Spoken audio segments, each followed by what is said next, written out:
স্বাগত বন্ধুরা সুস্বাদু রান্নায়। Happy independence day. আজকে বানাবো আমি চিকেন দিয়ে একটা নতুন রেসিপি। গ্যাস জ্বালিয়ে কড়াটা বসিয়ে নিয়ে তেলটা ঢেলে দিয়েছি। এবার আলুগুলো আমি সব দিয়ে দেব, আলুগুলো লাল লাল করে ভাজার জন্য। আজকে চিকেন আমি আলু দিয়েই বানাবো।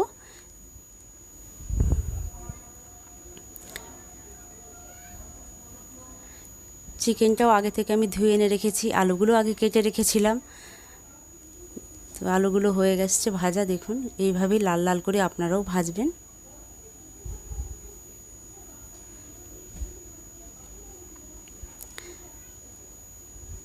হয়ে গেছে দেখুন ভাজা। এবার আমি আলুগুলো সব নামিয়ে নেব। আপনারা আলুগুলোতে নুন হলুদ মাখিয়েও করতে পারেন, ভাজতে পারেন। এবারে চিকেনটা ওই তেলেই আমি ভেজে নেব। আজকে আমি চিকেনটা ভেজেই রান্না করব। তাতে কি হবে, স্বাদটা ভালো হয়। চিকেনগুলো যে ছিবড়ে ছিবড়ে ভাব থাকে সেটাও আর থাকবে না, আর খেতেও টেস্টি হয়। আজকে এইভাবেই বানাবো। সমস্ত চিকেনটা দিয়ে দিলাম, এবারে ভালো করে একটু ভেজে নেব। দেখবেন কড়াতে যেন না লেগে যায়, একটু গ্যাসের ফ্লেমটা কমিয়ে রাখবেন। এইভাবে নেড়ে চেড়ে ভেজে নিতে হবে।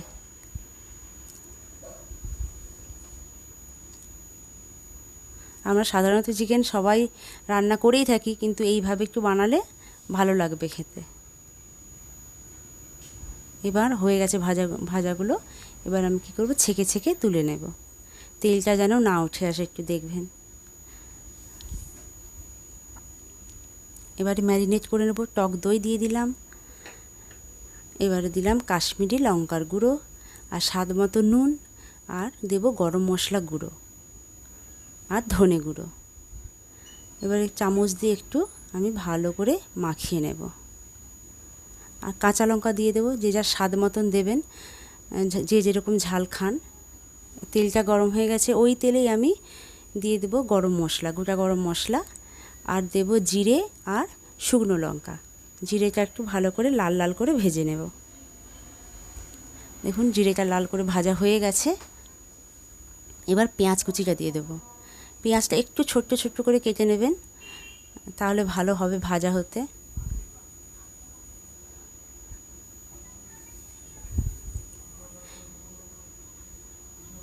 একটু টাইম নিয়ে ভাজতে হবে যাতে লাল লাল হয়ে যায় পেঁয়াজটা।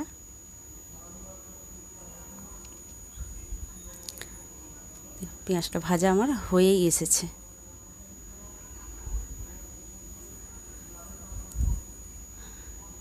হয়ে গেছে পেঁয়াজ ভাজা। এবারে অন্য বাকি সব মশলাগুলো আমি দিয়ে দেব। আদা বাটা দিলাম, রসুনটাও দিয়ে দিলাম। এবারে আদা রসুন পেঁয়াজ সমস্ত মশলাটা আমি ভালো করে ভাজবো, কেন আদা রসুনের যেন গন্ধটা না থাকে। ভালো করে একটু ভেজে নিতে হবে। দেখুন ভাজা আমার হয়েই এসেছে। এবারে হলুদ দিয়ে দেব। হলুদ দিয়ে আবারও একটু নেড়ে নেব।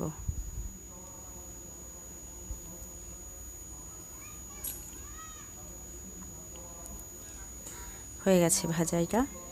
এবারে দিয়ে দিলাম টমেটোর পেস্ট। টমেটোটা একটু পেস্ট করেই দেবেন আপনারা, কেটে দিলে তার থেকে পেস্ট করে দিলেই ভালো, কাটার থেকে। এবার তেজপাতাটাও দিয়ে দিলাম। আবারও এইভাবে মশলাটা ভাজবো। একটু টাইম নিয়ে ভাজতে হবে মশলাটা। হয়ে এসছে দেখুন ভাজাটা। এবারে যে আলুগুলো রেখেছিলাম ওইগুলোও দিয়ে দেব, আর চিকেনটাও ম্যারিনেট করা ওটাও দিয়ে দেব। দিয়ে ভালো করে এবারে কষবো।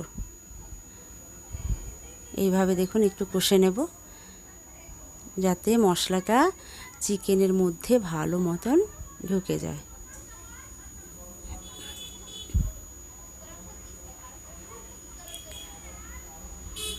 এইভাবে আপনারা বাড়িতে বানিয়ে খাবেন, দেখবেন খুব ভালো হয় খেতে, খুব টেস্টি হয়। মশলা এইভাবে কষা আমার হয়ে এসছে, আর একটু কষিয়ে নেব।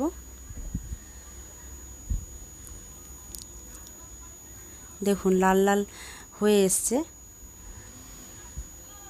রঙটা লাল হয়েছে।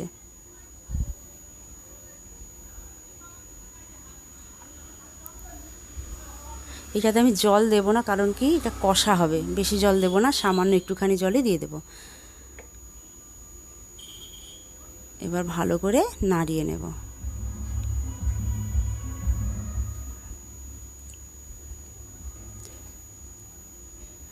এবার দমটা কমিয়ে আমি ঢাকা দিয়ে কিছুক্ষণের জন্য রেখে দেব, কারণ আলুটা সেদ্ধ হওয়ার আছে। এবার ধনে পাতাটা দিয়ে দেব। ধনে পাতা দিয়ে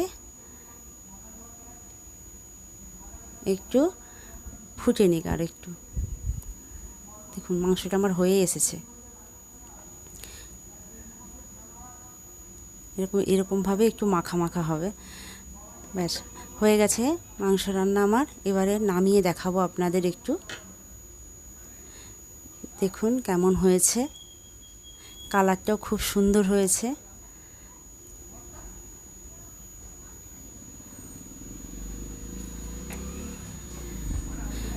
তো খুব ভালো লাগলে আমাকে লাইক করবেন, শেয়ার করবেন, সাবস্ক্রাইব করে আমার পাশে থাকবেন। টাটা বন্ধুরা।